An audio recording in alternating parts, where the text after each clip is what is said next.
कक्षा 12 के छात्र ध्यान देंगे। पीयूष पर्वा। पीयूष पर्वा के अंदर आपके पहला जो लेसन था वो हो गया। दूसरा जो लेसन है वो भी आपका कंप्लीट हो गया। सत्य के प्रयोग मोहनदास प्रेमचंद गांधी। उसके बाद में जो तीसरा पाठ है वो रेखा चित्र है। गोरा गोरा पाठ की जो लेखिका है वो है महादेवी वर्मा। पाठ तीसरा है ये। तो इसमें देखिए लेखक ये जो परिचय है महादेवी वर्मा का 1907 से 1987 ईस्वी के छायावादी काव्य आंदोलन के 4 प्रमुख स्तंभों में से है। इनकी कविता में वेदना और करुणा की प्रधानता है। इन्हें आधुनिक युग की मीरा भी कहा जाता है। महादेवी वर्मा की चिंतन वृत्ति साहित्य और समाज दोनों दिशाओं में प्रभावित हुई है। उनका व्यक्तित्व सरलता, उदारता, संवेदनशीलता, आत्मीयता एवं सात्विकता से ओतप्रोत है। उन्होंने हिंदी संस्मरण और रेखाचित्र विधा को अप्रतिम ऊंचाई दी। महादेवी वर्मा का गद्य भाव एवं भाषा की दृष्टि अनुपम है। उनकी प्रमुख रचनाएं इस प्रकार हैं: कविता संग्रह, संस्मरण में रेखाचित्र और निबंध संग्रह। कविता संग्रह में निहार, रश्मि, निर्जा, सांदेगी, दीपशिखा, यामा आदि। संस्मरण रेखाचित्र है अतीत के चलचित्र, स्मृति की रेखाएं, पथ के साथी, मेरा परिवार। निबंध संग्रह है श्रृंखला की कड़ियाँ, साहित्यकार की आस्था एवं अन्य निबंध। पाठ का तो आप ये कह सकते हैं कि महादेवी वर्मा का जन्म उत्तर प्रदेश के फर्रुखाबाद जिले के एक संभ्रांत परिवार में सन 1907 में हुआ था। इनके पिता गोविंद प्रसाद भागलपुर में प्रधानाचार्य थे। इनकी माता हेमा रानी देवी एक कुशल गृहिणी थी। इनकी प्रारंभिक शिक्षा इंदौर में मिशन स्कूल में हुई थी। आगे की शिक्षा इन्होंने इलाहाबाद के कॉन्वेंट गर्ल्स कॉलेज में प्राप्त की। कॉलेज में ही सुभद्रा कुमारी चौहान के संपर्क में आपका साहित्यिक जीवन प्रारंभ हुआ। आपका विवाह अल्पायु में ही बरेली के निकट स्थित नवाबगंज कस्बे के डॉक्टर स्वरूप नारायण वर्मा के साथ हुआ। ये क्रांतिकारी थे। इनकी वैवाहिक जीवन के प्रति रुचि नहीं थी। ये प्रयाग महिला विद्यापीठ की सन 1965 ईस्वी तक प्राचार्य रही। 19 सितंबर सन 1987 को इनका निधन हो गया। इनकी प्रमुख रचनाएं आपको अभी आपने पीछे देखी हैं: कविता संग्रह, संस्मरण, रेखाचित्र और निबंध संग्रह। पाठ का परिचय आप देखिए। पाठ गोरा नामक इस गोरा रेखा चित्र में गाय के अंतरंग एवं बाह्य सौंदर्य के साथ मानवीय संवेदना का रेखांकन है। इसमें गाय का घर में आगमन, स्वागत, लेखिका के ममत्व, रोचक वातावरण एवं गाय के प्रेम को कलात्मक ढंग से प्रस्तुत किया गया है। गोरा गाय के स्वभाव एवं क्रियाकलापों के अंकन में लेखिका ने चित्रात्मक भाषा, बिंब प्रधान शैली और प्रतीकात्मक शिल्प का प्रयोग किया है। अंतिम वाक्य आह मेरा गोपालक देश संपूर्ण रेखा चित्र की वह मार्मिक कथन है जिससे लेखिका की ममता उमड़ पड़ती है और मानवीय संवेदना भी तड़प उठती है। गोरा मेरी बहन के घर पली हुई गाय की वह संधि तक पहुंची बछिया थी। उसने इतने स्नेह और दुलार से पाला गया था कि वह अन्य गोवत्साओं से कुछ विशिष्ट हो गई थी। बहन ने एक दिन कहा, तुम इतने पशु पक्षी पाला करती हो, एक गाय क्यों नहीं पाल लेती जिसका कुछ उपयोग हो। वास्तव में मेरी छोटी बहन श्याम अपनी अलौकिक बुद्धि मुझसे बहुत बड़ी है और बचपन से उनकी कर्तव्य निष्ठता, व्यवहार, कुशलता की बहुत प्रशंसा होती रही, विशेषतः मेरी तुलना में। यदि वे आत्मविश्वास के साथ कुछ कहती तो उनका विचार संक्रामक रोग के समान सुनने वाले को तत्काल प्रभावित करता है। आश्चर्य नहीं यदि उस दिन उनके उपयोगितावाद संबंधी भाषण ने मुझे इतना अधिक प्रभावित किया कि तत्काल उस सुझाव का कार्यान्वयन आवश्यक हो गया। वैसे खाद्य की किसी भी समस्या के समाधान के लिए पशु पक्षी पालना मुझे कभी नहीं रुचा, मतलब अच्छा नहीं लगा। लेकिन बकरी, कुक्कुट यानी मुर्गा, मुर्गी, मछली आदि पालने में के मूल उद्देश्य का ध्यान आते मेरा मन विद्रोह करने लगता है। उस दिन मैंने, यानी महादेवी वर्मा कह रही है कि उस दिन मैंने ध्यानपूर्वक गोरा को देखा। पुष्ट लचीले पैर, भरे पुट्ठे, चिकनी भरी हुई पीठ, लंबी सुडौल गर्दन, निकलती हुई छोटी छोटी सींग, भीतर की लालिमा की झलक देते हुए कमल की 2 अधखुली पंखुड़ियाँ जैसे कान, लंबी और अंतिम छोर पर काले शगन चामर का स्मरण दिलाने वाली पूंछ, सब कुछ सांचे में ढला हुआ सा था। गाय को मानो इटालियन मार्बल से तराश कर उस पर ओप दी गई हो। स्वस्थ पशु के रोमों की सफ़ेदी के एक विशेष चमक होती है। गोरा की उज्ज्वलता देखकर ऐसा लगा मानो उसके रोमों का अब्रक का चूर्ण मल दिया गया हो, जिसके कारण जिधर आलोक पड़ता था उधर विशेष चमक उत्पन्न हो जाती थी। गोरा को देखते ही मेरे पालने के संबंध में दुविधा निश्चय में बदल गई। गाय जब मेरे बगल घर में पहुंची तब परिचितों और परिचारकों में श्रद्धा का ज्वार सा उमड़ आया। उसे लाल सफ़ेद गुलाबों की माला पहनाई गई। मतलब जब उसको घर पे लाया गया तो उसका बड़े ही जोरदार स्वागत किया गया। केसर रोली का बड़ा सा टीका लगाया गया, घी का चौमुखा दिया जलाकर आरती उतारी गई और उसे दही पेड़ा खिलाया गया।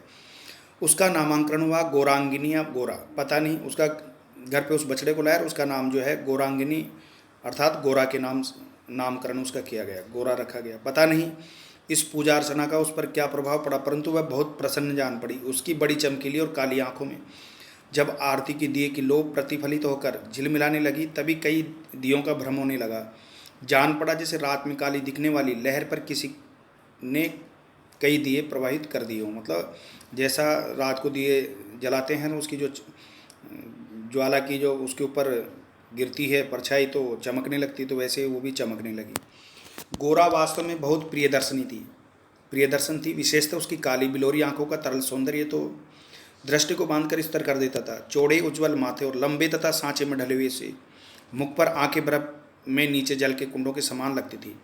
उसमें एक अनोखा विश्वास का भाव रहता था। गांव के नेत्रों में हिरण के नेत्रों जैसा चकित विस्मय न होकर एक आत्मविश्वास ही रहता है। उस पशु को मनुष्य से यातना ही नहीं निर्मम मृत्यु तक प्राप्त होती है, परंतु उसकी आंखों के विश्वास का स्थान न विस्मय ले पाता है न आतंक। महात्मा गांधी ने गाय करुणा की कविता है कहा था। क्यों कहा, ये उसकी आंखें देखकर ही समझ में आ सकता है। तो महात्मा गांधी ने गाय को करुणा की कविता कहा है। क्यों? क्योंकि उसकी आंखों के अंदर जो है करुणा को देखा जा सकता है। गोरा की आलस मंथर गति से तुलना करने योग्य कम वस्तु हैं। तीव्र गति से सौंदर्य है, परंतु वह मंथर गति के सौंदर्य को नहीं पाता। बाण की तीव्र गति क्षण भर के लिए दृष्टि में चकाचौंध उत्पन्न कर सकती है, परंतु मंद समीर से फूल का अपने वृंत पर होले होले से हिलना दृष्टि का उत्सव है। कुछ ही दिनों में वह सबसे इतनी हिल मिल गई कि अन्य पशु पक्षी उसकी लघुता और उसकी विशालता का अंतर भूल गए। कुत्ते बिल्ली उसके पेट के नीचे और पैरों के बीच में खेलने लगी। पक्षी उसकी पीठ और माथे पर बैठकर उसके कान तथा आंखें खुजलाने लगे। वह भी स्थिर खड़ी रहकर और आंखें मूंदकर मानो उनके संपर्क सुख की अनुभूति में खो जाती थी। हम सबको वह आवाज़ से ही नहीं पैर की आड़ से भी पहचानने लगी। समय का इतना अधिक बोध उसे हो गया कि मोटर से फाटक में प्रवेश करते ही वह बाँ बाँ की ध्वनि से हमें पुकारने लगती। चाय नाश्ता तथा भोजन के समय से भी वह इतनी परिचित थी कि थोड़ी देर कुछ पाने की प्रतीक्षा करने के उपरांत रंबा रंबा कर घर सिर पर उठा लेती थी। मतलब उसका साय भोजन का समय होता था तो वो गाय जो गोरा जो है रंबा करके अपने मालिक को बता देती कि अब उसको खाने की आवश्यकता है। उसका हमसे साचर्य जनित लगाव मानवीय स्नेह के समान ही निकटता चाहता था। मनुष्य की तरह निकट जाने पर वह सहलाने के लिए गर्दन बढ़ा देती, हाथ फेरने पर अपना मुख आश्वस्त भाव से कंधे पर रखकर आंखें मूंद लेती। जब उसे दूर जाने लगते तब गर्दन घुमा घुमा कर देखती रहती। आवश्यकता के लिए तो उसके पास एक ही ध्वनि थी, परंतु उल्लास, दुख, उदासीनता, आकुलता आदि की अनेक छवियाँ उसकी बड़ी और काली आंखों में तैरा करती थी। 1 वर्ष के उपरांत गोरा एक पुष्ट सुंदर वत्स की माता बनी, मतलब एक बछड़े को जन्म दिया। वत्स अपने लाल रंग के कारण गेरू का पुतले जैसा जान पड़ता था। उसके माथे पर पान के आकार का श्वेत तिलक और चारों पैरों में खुरों के सफ़ेद ऊपर वलय ऐसे लगते थे मानो गेरू की बनी वत्स मूर्ति को चांदी के आभूषणों से अलंकृत कर दिया गया हो। बछड़े का नाम रखा गया लालमणि, यानी गोरा गाय के जो 1 साल बाद में जो बछड़ा उसका नाम लालमणि रखा गया। ध्यान देंगे बछड़े का नाम, परंतु उसे सब लालू के संबोधन से पुकारने लगे। लोग जो है उसे सब लालू कह रहे हैं, लालमणि की जगह लालू नाम से, जैसे गोरांगनी को गोरा के नाम से पुकारने लगे। माता पुत्र दोनों निकट रहने पर हिमराशि और जलते अंगारे का स्मरण कराते थे। अब हमारे घर में मानो दुग्ध महोत्सव आरंभ हुआ, मतलब खूब दूध देने लगी गोरा गाय। गोरा गाय प्रातः सायंकाल 12 सेर के लगभग दूध देती थी, अतः लालमणि के लिए कई सेर दूध छोड़ देने पर भी इतना अधिक शेष रहता था कि आसपास के बाल गोपाल से लेकर कुत्ते बिल्ली तक सब पर मानो दूधो नहाओ का आशीर्वाद फलित होने लगा। कुत्ते बिल्लियां ने तो एक अद्भुत दृश्य उपस्थित कर दिया था। दुग्ध दोहन के समय वे सब गोरा के सामने एक पंक्तियाँ लाइन में बैठ जाते और महादेवी उनके आगे उनके खाने के लिए निश्चित बर्तन रख देती। किसी विशेष आयोजन पर आमंत्रित अतिथियों के समान वे परम शिष्टता या परिचय देते हुए, यानी परम शिष्टता का परिचय देते हुए प्रतीक्षा करते रहते। फिर नाप नाप कर सबके पात्रों में दूध डाल दिया जाता, जिसे पीने के उपरांत वे एक बार फिर अपने घर अपने अपने स्वर में कृतज्ञता ज्ञापन सा करते हुए गोरा के चारों ओर उछलने कूदने लगते। जब तक वे सब चले न जाते, गोरा प्रसन्न दृष्टि से उन्हें देखती रहती। जिस दिन उनके आने में विलंब होता, वह रंभा रंभा कर मानो उन्हें पुकारने लगती। पर अब दुग्ध दोहन की समस्या कोई समाधान चाहती थी, क्योंकि दूध निकालने वाला भी तो कोई चाहिए था। नौकरों ने नागरिक तो दोहना जानते ही नहीं थे, और जो गांव से आते थे वे अनभ्यास के कारण ये कार्य इतना भूल चुके थे कि घंटों लगा देते थे। गोरा के दूध देने के पूर्व जो ग्वाला हमारे यहाँ दूध देता था, जब उसने इस कार्य के लिए अपनी नियुक्ति के विषय में आग्रह किया, तब हमने अपनी समस्या का समाधान पा लिया। मतलब जो दूध बेचने वाला जो ग्वाला आता था, उससे कहा कि हमारी गाय का दूध निकाल दो। उसने यस कर दिया, तो इस प्रकार से महादेवी वर्मा को दूध निकालने का समाधान, गाय का दूध धोने का समाधान हो गया। 2-3 मास के उपरांत गोरा ने दाना चारा खाना बहुत कम कर दिया और वह उत्तरोत्तर दुर्बल और शिथिल रहने लगी, मतलब बहुत कमज़ोर हो गई। चिंतित होकर मैंने पशु चिकित्सकों को बुलाकर दिखाया। वे कई दिनों तक अनेक प्रकार के निरीक्षण, एक्सरे आदि द्वारा रोग का निदान खोजते रहे। अंत में उन्होंने निर्णय दिया कि गाय को सुई खिला दी गई, जो उसके रक्त संचार के साथ हृदय तक पहुंच गई है। अब सुई गाय के हृदय के पार हो जाएगी, तब रक्त संचार रुकने से उसकी मृत्यु निश्चित है।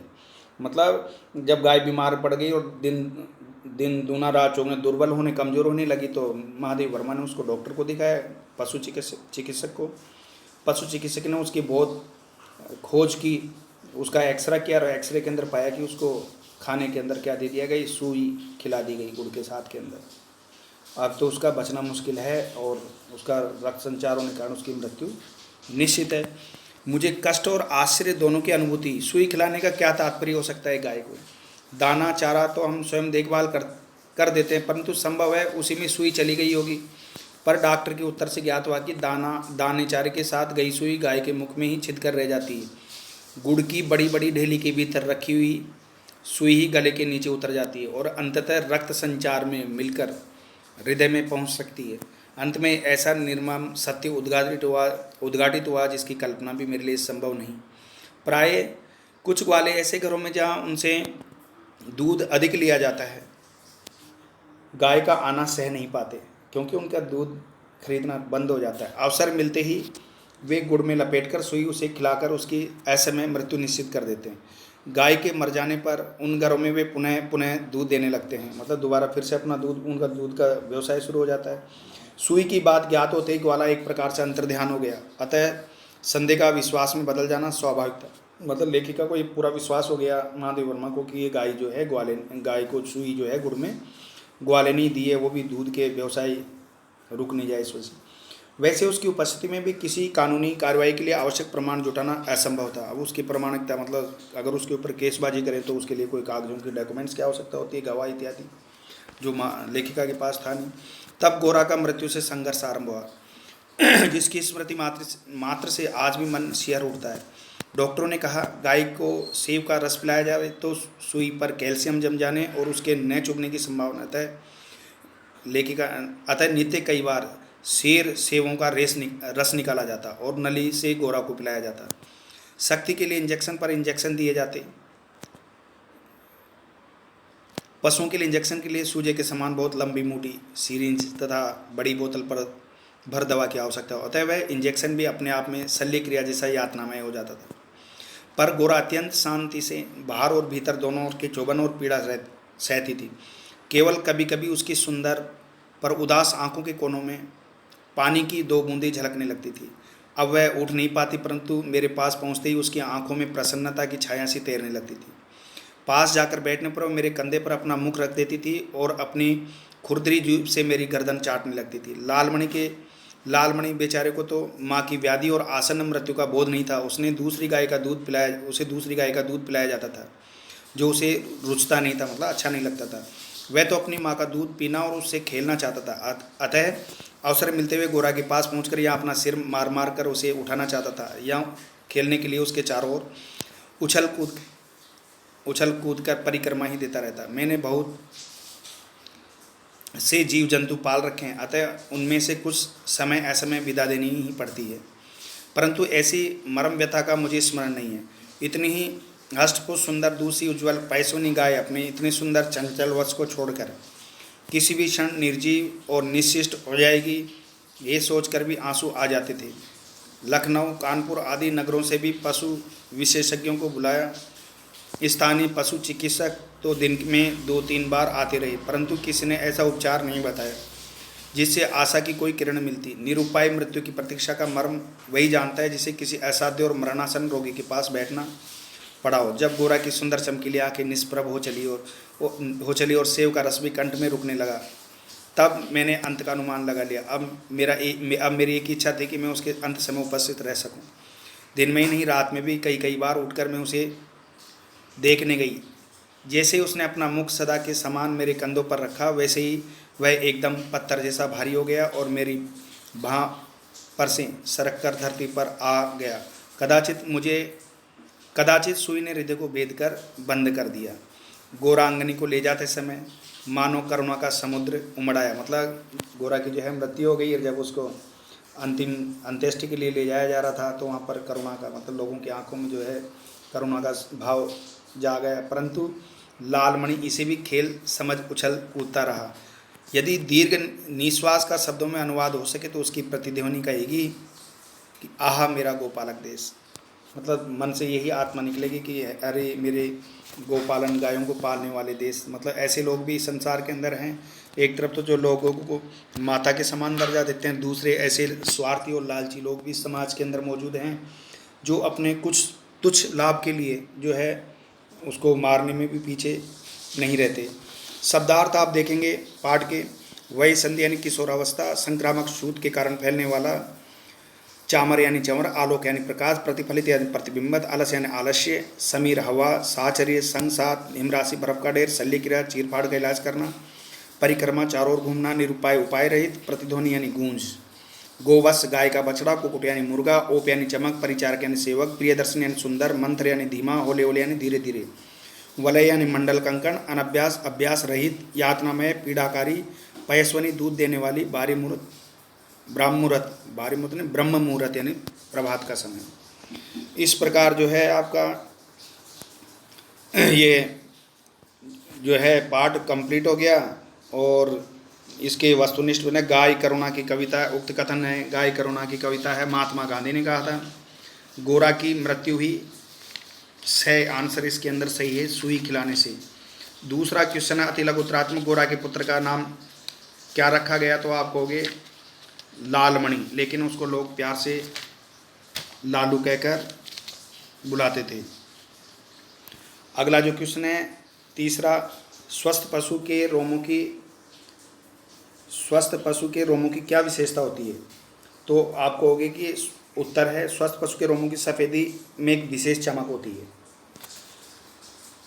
लेखिका तीसरा प्रश्न है लेखिका ने किस समस्या के समाधान के लिए ग्वाले को नियुक्त किया, तो आप कहोगे दूध दोहने, यानी मतलब लेखिका ने दुग्ध दोहन की समस्या के समाधान के लिए ग्वाले को नियुक्त किया था।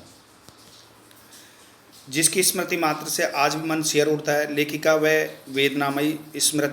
के लिए वह वेदनामयी स्मृति क्या थी, तो आप चौथा क्वेश्चन देखेंगे कि ग्वाले द्वारा गोरा गाय को सुई खिलाना और गोरा का मृत्यु से संघर्ष करना ही लेखिका की वेदनामयी स्मृति थी। लघुत्रात्मक प्रश्न है गाय का महादेवी के घर पर किस तरह स्वागत किया गया, आप अपने शब्दों में लिखेंगे कि गोरा गाय जब लेखिका के बंगले पर लाई गई तब उनके परिचितों और सेवकों में श्रद्धा का भाव परिपूरित हो गया। उन्होंने उसे तिलक किया, सफ़ेद फूलों की माला पहनाई, केसर रोली का बड़ा सा टीका लगाया और घी का चौमुखा दीपक जलाकर उसकी आरती उतारी गई। साथ ही उसे दही पेड़ा खिलाया गया। इस तरह उसकी पूजा अर्चना करके सभी ने स्वागत किया और उसका गोरा या गोरांगिनी जो है नामकरण किया गया। अगला जो क्वेश्चन है वो है गोरा वास्तव में बहुत प्रिय दर्शन थी, कथन के आधार पर गोरा के बाहरी सौंदर्य की विशेषताएं लिखी है।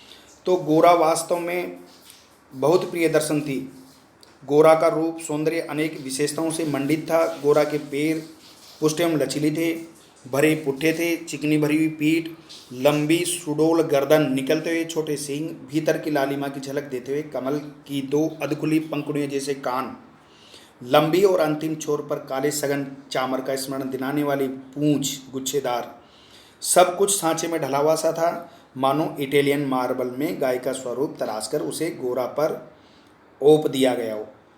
उसकी काली बिलोरी आंखों का तरल सौंदर्य देखने वाले की दृष्टि को निश्चल कर देता था। उसके चौड़े उज्ज्वल माथे और लंबे तथा सांचे में ढले हुए मुख पर आंखें बर्फ में नीले जल के कुंडों के समान लगती थी। इस प्रकार गोरा का बाहरी सौंदर्य अतीव आकर्षक था। उसके बाद में आप देखेंगे कि हमारे घर में दुग्ध महोत्सव आरंभ हुआ। कथन में वर्णित दुग्ध महोत्सव के अवसर का चित्रण कीजिए। आप कर दोगे कि गोरा गाय, अब देखो इस तरह। तो तीसरे प्रश्न का उत्तर है कि गोरा दिन भर में लगभग 12 सेर दूध देती थी। लालमणि के लिए कई सेर यानी कई किलो दूध छोड़ने के पश्चात शेष बचे हुए दूध को आसपास के बाल गोपालों से लेकर कुत्ते बिल्ली तक सब पर मानो दूधो नहाओ का आशीर्वाद फलित होने लगा था। दुग्ध दोहन के समय कुत्ते बिल्ली सब गोरा के सामने एक पंक्ति में बैठ जाते थे। महादेवी वर्मा उनके आगे बर्तन रख देती। वे महादेव उनके आगे, मतलब जो नौकर था महादेव था उसका नाम, उनके आगे बर्तन रख देता। वे सभी शिष्टता का परिचय देते। नाप कर सबके पात्रों में दूध डाल दिया जाता, जिसे पीकर वे प्रसन्न होते। इस तरह दुग्ध महोत्सव मनाया जाता था। गाय गोरा को मृत्यु से बचाने के लेखिका क्या क्या प्रयत्न किए। तो आप कहोगे कि गोरा ने जब दाना चारा खाना बंद कर दिया तो वो दिन दुर्बल और कमज़ोर और शिथिल होने लगी। महादेवी को इसकी चिंता हुई। उन्होंने गोरा को मृत्यु से बचाने हेतु बहुत से प्रयास किए, जैसे चिकित्सकों को लखनऊ और मानपुर से बुलवाया गया। डॉक्टरों ने निरीक्षण और एक्सरे से रोग का निदान खोजा और इस निष्कर्ष पर पहुँचे कि गोरा को गुड़ में सुई खिलाई गई है। उसे सेब का रस पिलाया गया, इंजेक्शन लगवाए तथा बताए अनुसार दवाइयाँ दी गई, लेकिन अंत तक गोरा को कोई लाभ नहीं हुआ, अर्थात उसे बचाया नहीं जा सका। उसके बाद में 5वां क्वेश्चन है, गाय करुणा की कविता उक्त कथन के आलोक में गोरा रेखा चित्र की मूल संवेदना स्पष्ट कीजिए।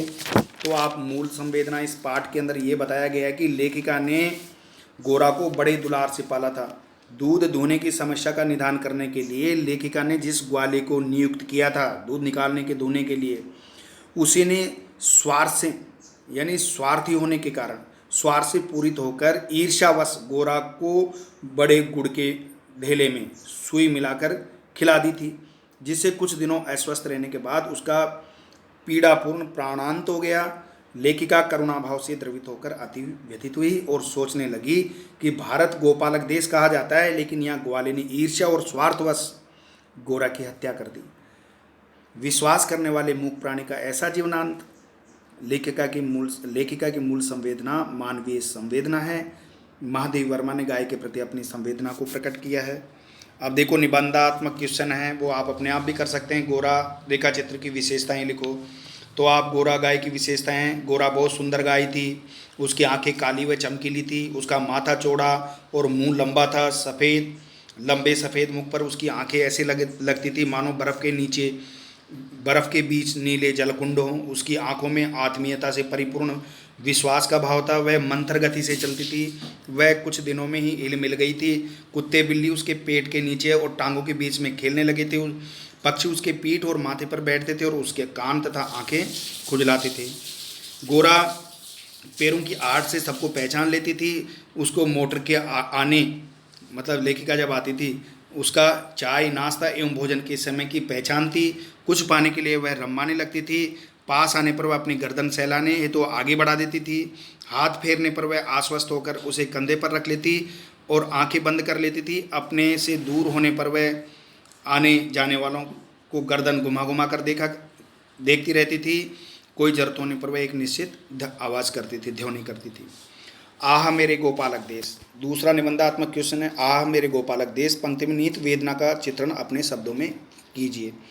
तो आप देखो इस तरह से करेंगे इसका शब्द चित्रण कि भारत गायों का देश है, यहाँ गायों को पाला जाता है और माता के समान समझा भी जाता है। जहाँ कभी गाय की पूजा भी की जाती है, जहाँ कभी गाय की दूध की नदियाँ बहती थी, वहीं आज जो है गायों की दुर्दशा हो रही है। एक ग्वाला जो गायों को पालता है, उसका दूध बेचता है, उससे उसकी आजीविका चलती है, वही एक गाय का काल बनता है। इस सत्य की महादेवी ने कभी कल्पना भी नहीं की थी, कभी सोचा भी नहीं था। गाय को पालने वाला ही गाय को मारेगा, ये सोच के बाहर था, ये सोच करके बाहर था, मतलब उसका मन इस विषय पर नहीं था। स्नेहमयी गोरा की बीमारी और उसे सुई खिलाने की बात ने महादेवी का हृदय विदीर्ण कर दिया। जिसे ग्वाले पर विश्वास किया गया था वह ऐसा धोखा देगा, इसकी लेखिका को यानी महादेवी वर्मा को कल्पना भी नहीं थी, कभी ऐसा उसने सोचा भी नहीं। जब गोरा ने उनके कंधे पर सिर रखकर अंतिम सांस ली और फिर धरती पर लुढ़क गई, वह दृश्य महादेवी से देखा नहीं गया। गोरा को ले जाते समय उनका हृदय करुणा से भर गया। उनके मुख से निकला कि आह मेरे गोपालक देश। तो निकला कि ये देश गोपालक है, परंतु उन्होंने कहा या गोबक्षक, ये मतलब यहाँ गायों को पालने वाला देश है, यहाँ गायों को मारने वाला। क्योंकि कुछ स्वार्थी लोग ऐसे उपयोगी पशु से भी ईर्ष्या रखकर स्वार्थ पूर्ति की दृष्टि से उसके साथ ऐसा क्रूर आचरण करते हैं जो निंदनीय कार्य है। ये कहाँ का और कैसा गोपालक देश है। ये पाठ जो है आपका कंप्लीट हो गया। जो है आप इस पाठ के प्रश्नोत्तर कर लेंगे और ये पाठ जो है प्रश्नोत्तर करने के बाद इसको याद करें।